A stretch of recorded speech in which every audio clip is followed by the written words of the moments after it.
Olá, muito boa noite a você. Eu sou Adalberto Piotto e seja bem-vindo ao Cenário Econômico pela TV Brasil, com emissoras públicas de todo o país, diretamente dos estúdios TAB3, no centro da cidade de São Paulo.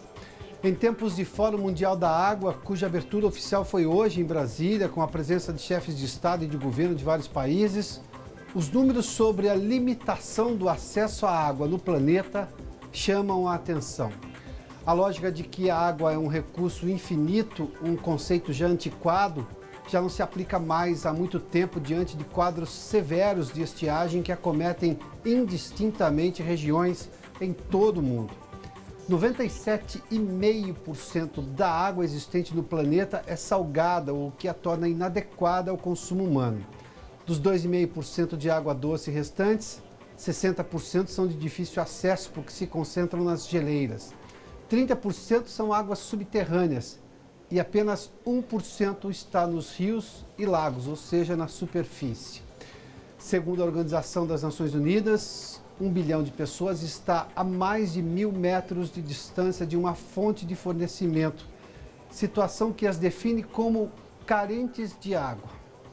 A discussão do Fórum em Brasília, que se justifica por todos esses números, é o assunto principal da abertura do cenário econômico, que já está no ar. E nós começamos já com informações do 8º Fórum Mundial da Água na capital federal, onde está a repórter Mariana Jungmann, que acompanha de perto o evento. Daqui a pouco a gente tem sim os destaques, agora sim, confirmado. Me disseram aqui na escuta dizendo que Mariana não estava a postos, mas sim, Mariana está em Brasília e a postos para falar do Fórum Mundial da Água. Mariana, boa noite.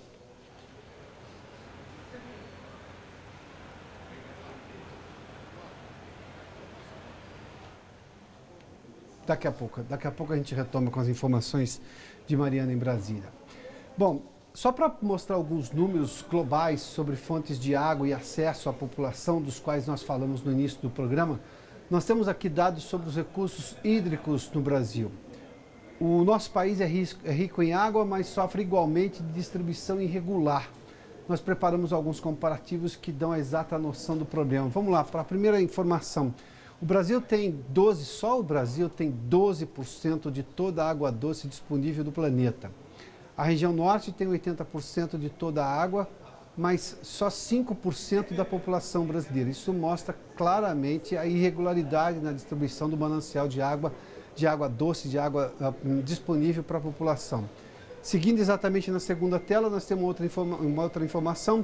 As regiões próximas ao Oceano Atlântico, ou seja, mais próximas à costa brasileira, tem 75% da população e 3% de recursos hídricos. Ou seja, claramente nessas duas primeiras telas, onde tem mais água, tem menos gente, onde tem mais gente, tem menos água. Esse é exatamente um problema que faz com que o desafio para suprir essa população, sobretudo onde existe uma densidade demográfica maior, que é justamente nas regiões costeiras do país. Isso inclui, por exemplo, um pouco antes ali, ou seja, toda essa parte que foge do interior do país e se aproxima da costa, se aproxima do oceano, da divisa com o oceano, é onde está concentrada a maior parte da população brasileira. E onde se tem exatamente uma escassez maior, se comparado, por exemplo, à região amazônica, que tem uma oferta abundante de água, mas que tem muito menos gente vivendo naquela região. Vamos lá, um último dado sobre essa questão da água. 1 bilhão e 900 milhões de pessoas vivem sob escassez de água. E até 2050, segundo a Organização das Nações Unidas, esse número pode passar de 3 bilhões de pessoas. E quando se fala sobre escassez, são exatamente essa situação. A pessoa que fica pelo menos 1 quilômetro longe de uma fonte de água e não tem sequer pelo menos 20 litros de água por dia para consumir. O consumo per capita, a gente falou disso outro dia, aqui no Brasil chega a 180 litros, oscila entre 160 e 180. Mas a ONU considera que seja pelo menos razoável, seja o limite do suportável, é que a pessoa tenha pelo menos, a menos de 1.000 metros, 20 litros de água e água potável. Bom, falando um pouco sobre a economia desse primeiro semestre, a economia registrou uma pequena retração em janeiro, de acordo com o Índice de Atividade Econômica do Banco Central, que costuma ser apontado como uma prévia do PIB, embora use metodologia diferente da do IBGE. Houve queda no comparativo mensal, ou seja, quando a gente pega janeiro em relação a dezembro do ano passado, e crescimento no comparativo anual, ou seja, em relação a janeiro deste ano com janeiro do ano passado. Nós temos os números ali, isso tudo foi divulgado hoje pelo Banco Central, está ali, IBCBR, exatamente a sigla de Índice de Atividade Econômica. Agora, de janeiro, chegou uma queda de 0,56% em relação a dezembro. Dezembro, claro, a economia é sempre mais aquecida, janeiro há uma recuperação por parte das indústrias e o comércio é sempre mais fraco. Em janeiro de 2016 2017, esse é um dado interessante, houve um crescimento de 2,97%, ou seja, se em 2017 a gente tinha vários números que mostravam claramente uma recuperação econômica em relação a 2016, e os números eram bem importantes, mesmo nessa queda do IBCBR, ou seja, do Índice de Atividade Econômica, que é uma prévia do PIB agora em janeiro, em relação a dezembro, no comparativo anual, ou seja, este janeiro está melhor do que o janeiro do ano passado, que foi um ano importante de retomada da economia. A economia cresceu o PIB de 1%. Essa queda do IBCBR é a primeira desde agosto do ano passado, quando a economia ficou no negativo em 0,32%. Há algumas ponderações necessárias sobre esse número. Primeiramente, a queda veio abaixo da previsão de mercado, que falava em até 0,80%. Além disso, janeiro é, como eu fiz menção há pouco, um mês de atividade industrial mais lenta e de comércio tradicionalmente mais fraco. As pessoas gastam, evidentemente, e consomem muito no final do ano. Há quem comece a apostar que o crescimento do PIB para este ano, dado esse número de janeiro, previsto em 3%, poderia ter dificuldade adicional para ser atingido. Por outro lado, boa parte desses críticos também não conseguiu ver o avanço da economia que se desenhava ao longo do ano passado e se confirmou com um PIB de 1% em 2017, superando de vez a recessão de 2015 e 2016. Ou seja, ainda é preciso aguardar um pouco mais. E três coisas movimentam muito a economia. O ano passado nós tivemos a agricultura, que surpreendeu com o crescimento no primeiro trimestre de 1% do PIB. Depois, no segundo semestre, nós vimos uma recuperação da indústria, mas ao longo do ano também, e isso impacta muito na conta do PIB, a gente viu o consumo das famílias aumentando. Tivemos, é verdade, o ano passado, um fato extremamente importante e merece ser citado. A liberação das contas inativas do Fundo de Garantia, do qual nós falamos com muita frequência aqui o ano passado. Aquilo injetou muito dinheiro na economia. Foi uma forma que o governo encontrou, levando-se em conta a crise de 2015 e 2016, liberar alguns recursos para retomar a economia. Fato é que no começo do ano passado não se tinha a confiança na economia que se tem agora, ou seja, boa parte das pessoas, se a recuperação do emprego se confirmar ao longo deste ano, ou seja, e inclusive ficar um pouco mais intensa, esse gasto das famílias também volta a aumentar, conforme a gente já viu em outros índices. E isso tem uma parte muito importante do PIB. Portanto, é cedo imaginar que só por causa do resultado do IBCBR, ou seja, do Índice de Atividade Econômica do Banco Central, de queda em janeiro, podemos não chegar aos 3% no final do ano. Ou seja, tem muita água para passar por debaixo da ponte e o rio, convenhamos, está mais caudaloso do que estava o ano passado. Bom, hoje, inclusive, saíram também as expectativas econômicas divulgadas pelo Boletim Focus do Banco Central e a grande aposta é que o Copom, que se reúne de amanhã até quarta-feira, corte mais uma vez a taxa Selic. Um corte previsto de 0,25 ponto percentual, nós temos lá os dados. As expectativas foram divulgadas sempre às segundas-feiras, hoje, segunda-feira, portanto. O PIB, que é um mês, a previsão era de 2,80, na semana passada cresceu para 2,87, hoje teve um pequeno recuo, talvez impactado inclusive por se imaginar que o IBCBR fosse um pouco menor. Mas mesmo assim nós estamos falando de um PIB, de um crescimento da economia de 2,83% nas previsões dos mais de 100 economistas e analistas de mercado ouvidos pelo Banco Central. A produção industrial continua subindo, ela de 3,51% ao mês, 3,97% a uma semana e 3,98% agora, se aproxima dos 4%. A indústria que sofreu muito no ano passado, aliás, em 2014, 2015, 2016 e também no começo do ano passado, mas já tem uma previsão de recuperação bem boa. Vamos lá para um outro dado, até porque está todo mundo, a grande notícia dessa semana é justamente qual vai ser a decisão do Comitê de Política Monetária do Banco Central. E agora nós temos dados de previsão de inflação aí.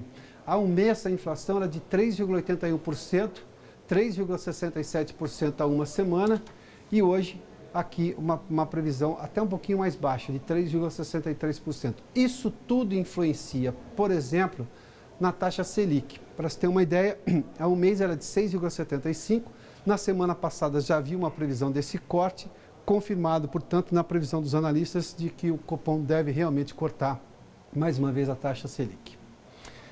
Bom, nós temos a informação, agora sim, Brasília, a Mariana Jungmann tem detalhes hoje da abertura, com a presença de chefes de Estado, chefes de governo do mundo todo, da abertura do Fórum Mundial da Água. Mariana.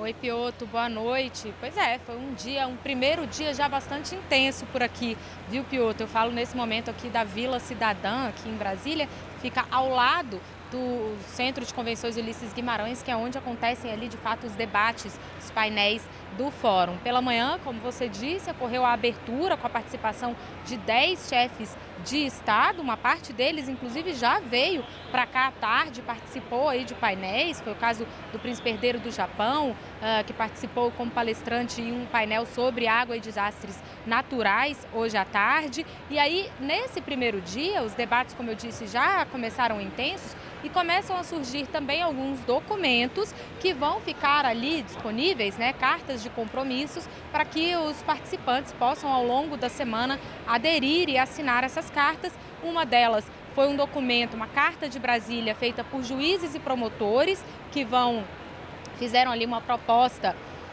para ampliar o direito de acesso à água, né, e a proteção aos recursos hídricos, então para uma mudança de postura do Poder Judiciário em relação a isso.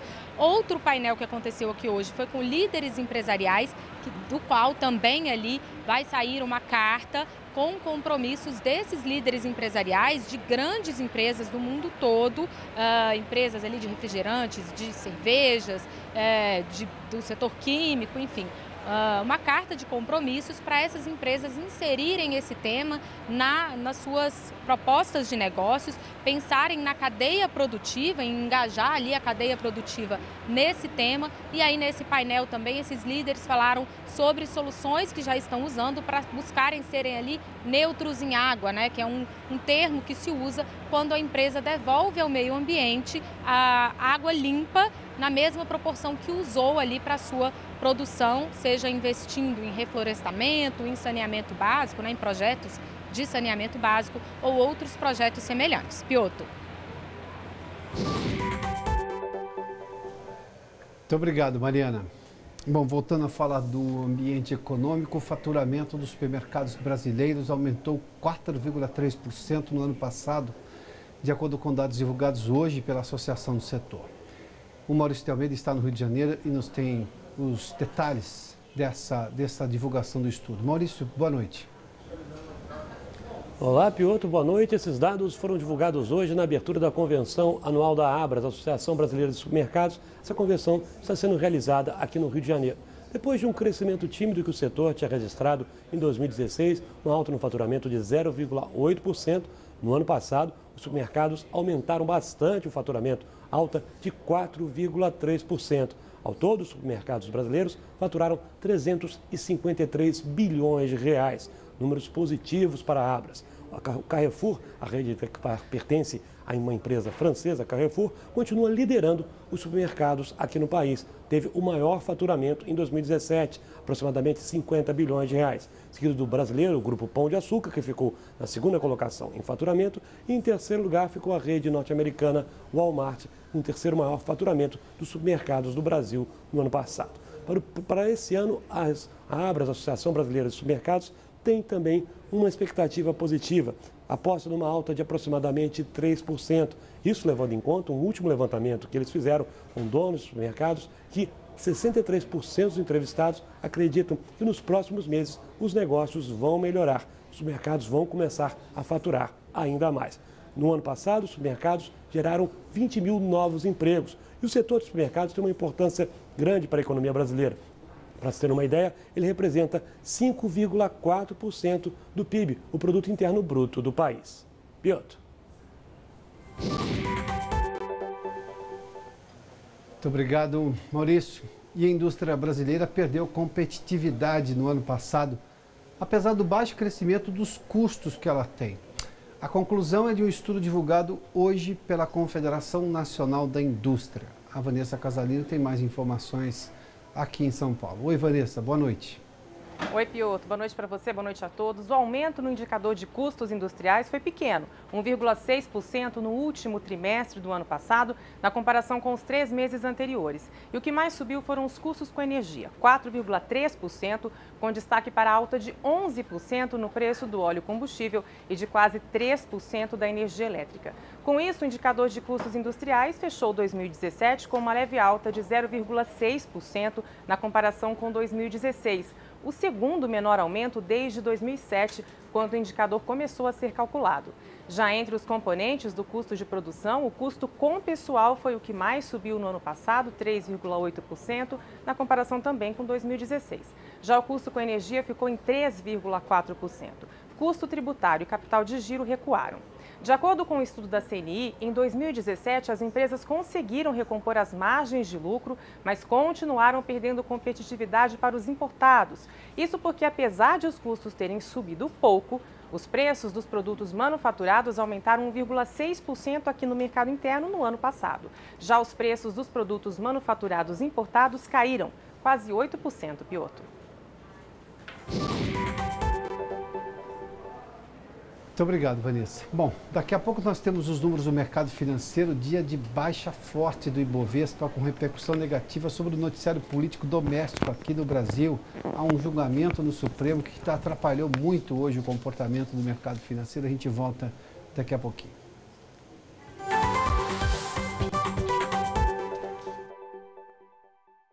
Já de volta ao estúdio do Centro de Operações da Bolsa, com os números do mercado financeiro, dia ruim para o Ibovespa, que ficou abaixo dos 84 mil pontos. Uma das razões, tem uma movimentação na Bolsa de Nova York, isso puxou também, influenciou o resultado do Ibovespa, mas a principal causa é uma causa doméstica aqui, na verdade, de expectativas em relação à política. Hoje foi sorteado quem vai relatar um pedido de habeas corpus coletivo impetrado por um grupo de advogados da Associação dos Advogados do Ceará. O que questiona, por exemplo, o julgamento, a prisão depois do julgamento em segunda instância, o que de alguma forma poderia beneficiar, evidentemente, esse entendimento no mercado financeiro, o presidente Lula, que já foi condenado em segunda instância e agora só há recursos que estão sendo julgados pelo Tribunal Regional Federal lá de Porto Alegre. Qualquer notícia que o mercado vê, exatamente, qualquer possibilidade de investimento no país que gere emprego, que se, de alguma forma, se condiciona a possibilidade da entrada de Lula na eleição, o mercado reage negativamente. Vamos lá, nós temos o índice do Ibovespa, é exatamente isso que aconteceu hoje. Ficou, portanto, em 83.913 pontos, uma queda de 1,15%. É esse exatamente o Ibovespa de hoje. Portanto, perdeu, inclusive, a marca dos 84 mil pontos. Se a gente olhar também para o dólar comercial, que na semana passada oscilou, mas teve vários dias de alta, hoje também uma alta de 0,18% a R$ 3,28. Os meios de pagamento estão em constante evolução no Brasil e no mundo. O cenário econômico mostrou na semana passada, por exemplo, o avanço da utilização dos cartões de crédito, débito e pré-pagos. Expressões como Open Banking, Blockchain e Fintech estão cada vez mais presentes no contexto de transformação digital que está ocorrendo atualmente no mercado financeiro, no dia a dia, na relação que as pessoas têm, por exemplo, com o banco. Tudo isso impacta o cliente tanto no varejo quanto no e-commerce. Aliás, boa parte das compras de e-commerce, a maior parte é feita pelo celular, diga-se de passagem, não é nem pelo computador. Para falar sobre essas modificações na cadeia de pagamentos e suas consequências para o consumidor, nós vamos conversar aqui no Cenário Econômico com Maria Juliana do Prado Barbosa, diretora da Informa Exhibitions. Maria Juliana. Tudo que é bem, exatamente isso, Franco? Maria Juliana. Isso, Maria não, Juliana. Ninguém te chamou de Maria Júlia ainda? Não, mas bastante. Ah, sempre, tudo bem. Maria Juliana tem uma feira exatamente para tratar desse tema. Isso, exatamente. O mercado se reaqueceu porque hoje parece ser um caminho que não tem mais volta. A gente vai ver cada vez mais digitalização na forma de pagamento, não é? Exatamente, isso. Na feira é uma feira de meios de pagamento, então ela é uma feira que traz todas as soluções para toda a cadeia de meios de pagamento. Então a gente está falando desde o banco até a processadora, os adquirentes, até chegar na ponta que é no varejo. varejo no consumidor final. Então, na realidade, hoje, o que você está discutindo muito de meios de pagamento? A gente tem falado da experiência do usuário final. Então, não é só hoje, né, você paga no cartão, paga em dinheiro, mas a gente está falando de outras experiências que tendem a tornar esse processo menos doloroso, digamos assim. Que você perceba menos que você está pagando. Então, a gente está falando muito dos pagamentos sem contato. Então, é através do celular, através de pulseiras, que você já tem os seus dados bancários. Então, hoje está muito focado nessa experiência do usuário. Ou seja, de um facilitador. De um facilitador. Antes a pessoa esquecia meu talão de cheque. Hoje, se ela, de repente, ela pode esquecer o cartão, mas o celular... Exatamente, ela pode esquecer tudo. Às vezes, se ela tiver com uma pulseira que tem os dados bancários dela, ela pode fazer esse pagamento sem precisar de nada. Então, nós estamos chegando nesse ponto? Exatamente, acho que no evento a gente vai discutir um pouco isso. O que é tendência e realmente vai se tornar uma realidade e o que tem muita discussão em torno disso e às vezes não vai para frente, né? Então você tem pagamento por biometria, você tem pagamento por até reconhecimento de ocular. Então você tem diversas modalidades, diversas experiências que estão acontecendo e a gente precisa discutir o que efetivamente vai para frente ou não, né? Tudo isso é jogado para se analisar exatamente o que pode vingar, digamos assim? Não, digo assim, no evento você tem as experiências do que já está em prática, né? Então você tem expositores que vão trazer as pulseirinhas, efetivamente o que eles já estão fazendo, já está em uso, e no congresso a gente vai discutir também muitas tendências de o que está em uso e o que pode vir a acontecer, o que pode vir de novidades, o que vai mudar essa experiência do usuário no ponto de pagamento. Bom, vamos retroceder um pouquinho para entender como que as coisas aconteceram. Quando se estipulou o cheque lá atrás, e eu ouvi essas histórias, eu não sou dessa época, mas precisa saber se o sujeito aceita cheque. Porque às vezes o pequeno comerciante em algum lugar do país não tinha sequer uma conta bancária. O que ele vai fazer com o cheque?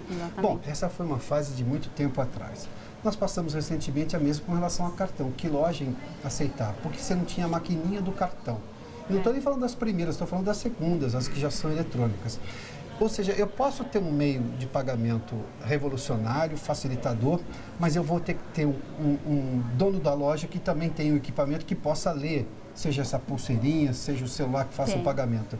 Essas coisas andam juntos hoje, nós vamos ter, digamos, um caminhar lado a lado dessas coisas, ou seja, a hora que eu ofereço para o cliente, eu também vou ter um facilitador para a loja ter esse restante do equipamento para que o pagamento aconteça? Não, tudo isso anda junto, acho que o setor vai se desenvolvendo, é uma em cadeia, né? Então você tem o banco, você tem o processador, o adquirente, o subadquirente, até chegar no varejista. Então, realmente essas tecnologias andam todas juntas, né? Então, a gente tem agora até plataformas, até como o Open Bank, que a gente estava falando, né? Que vem para revolucionar o mercado e que realmente vão mudar todas as formas de consumo, porque eventualmente até elas tiram um intermediário do caminho, né? Você não precisa, às vezes, você pode ter alguém vendendo, alguém comprando, sem você ter um intermediário no meio, então um banco. E o que é não ter um intermediário nesse caso especificamente? Por exemplo, vou falar um pouco do Open Bank, né? O que diz o Open Bank, na realidade? Que o usuário é o dono dos dados bancários dele e não a instituição financeira. Então, o que significa isso? Vou te dar um exemplo. Não o banco, exatamente. Para te dar um exemplo. Então, você tem uma fintech, por exemplo, que são as startups do mercado financeiro, uma startup, por exemplo, que oferece concessão de crédito. Se ela não tem acesso aos seus dados bancários, ela não tem condições de saber se você é um bom pagador, qual o seu histórico. Então, ela tem um risco alto e, portanto, ela oferece taxas maiores para você. Claro. Se ela tem esse Open Bank, é isso que ele preza, ele tem abertura bancária, então terceiros vão ter acesso aos seus dados bancários, ele permite com que outros agentes do setor financeiro, como as fintechs, possam oferecer serviços a preços mais acessíveis e melhores, portanto, tornando o mercado cada vez mais competitivo. Eu entendo que nós não estamos na rabeira do mundo, mesmo, muito pelo contrário, a gente está sempre adiante. Eu conheço casos que alguém para comprar um apartamento nos Estados Unidos leva 5 dias para a compra se confirmar. Aqui o sujeito faz uma transferência que no máximo 24 horas está na conta do outro cliente. Exatamente. O que chama atenção, né? Porque nós estou comparando com o maior país capitalista do mundo. Mas em algum momento eu tenho outros problemas, ou seja, eu tenho facilidades por um lado, mas eu tenho um crédito muito caro. Esse tipo de tecnologia vai realmente ajudar? Vai ser o componente a mais para baixar esse crédito no Brasil? Não, vai sem dúvida. Além de abaixar o crédito, de facilidades de você ter transferências 24 horas por dia, 7 vezes da semana. Então isso realmente, não dependendo só da instituição financeira, então isso realmente tende a alterar e modificar o mercado todo. Agora, nesse mês, está sendo aprovado, né, essa abertura dos dados bancários, né, esse Open Banking na Europa. Isso aqui no Brasil ainda não é regulamentado, mas o Banco Central já sinalizou que está de olho, que está visualizando como que isso pode afetar e como é que ele vai tratar esse assunto. E com certeza o modelo europeu vai ser para onde ele vai olhar, né? Então, até no evento nós estamos trazendo um especialista da Alemanha, que é o fundador do Open Bank Project, que é, na realidade, quem ajudou todas as instituições a abrirem os APIs na Europa. Então, ele vem exatamente para o evento para explicar um pouco como é que foi esse movimento lá, ou, aliás, está sendo esse movimento lá, e como é que isso pode vir a afetar aqui no Brasil também. Então, estamos de olho, o Banco Central já sinalizou que está de olho de como é que isso pode vir a acontecer aqui. E a garantia dos dados, a segurança de toda a operação, acho que a coisa que mais chama atenção é que talvez vá afastar os céticos de qualquer dúvida que eles tenham. Vamos falar um pouquinho rapidamente de blockchain, que o Bitcoin pode subir ou pode descer, mas ninguém está questionando a segurança do processo. Não. Uma coisa é uma casa que vende Bitcoin ser atacada por hackers, mas o sistema ninguém fala nada. Exatamente. Pelo contrário, porque ele é sofisticado. Esse tipo de coisa melhora essa relação e acelera o processo de implementação de novas tecnologias? Muito. Aliás, isso vem revolucionar realmente o mercado. Ainda está todo mundo entendendo como é que vai usar essa tecnologia para melhorar isso. Mas o blockchain, ele é um banco de dados em cadeia. Então, é difícil você quebrar a cadeia inteira. Então, acho que isso que é como se fosse Legos, pedaços de Legos que tem dados e que você junta com cola. Então, uma vez que você junta, você não tem como quebrar essa cadeia. Então, na realidade, esses dados são muito seguros e isso vem para revolucionar o mercado. Então, o blockchain foi o que impulsionou as criptomoedas, né? Então, no caso, o Bitcoin aconteceu e teve toda essa segurança de acontecer por conta do blockchain. Então, isso vai ser utilizado em todos os setores, acho que não só no bancário, mas a gente vai poder usar em diversas transações. Ele é, na realidade, um seguro para fazer qualquer tipo de contrato e qualquer tipo de transação. Então, ele vai muito além só de instituições financeiras e transações bancárias. Rapidamente, a feira acontece de que dias? A feira acontece de 15 a 16 de maio no Transamérica. Então, uma feira de Future Payments. Então, ela vai tratar de todo o futuro dos pagamentos. Antecipamos bastante a história aqui no cenário econômico. Muito Maria obrigada. Juliana, obrigado pela sua gentileza de nos atender aqui no cenário econômico. Que termina aqui. Obrigado pela sua companhia, pela audiência. Boa noite a você. Até amanhã.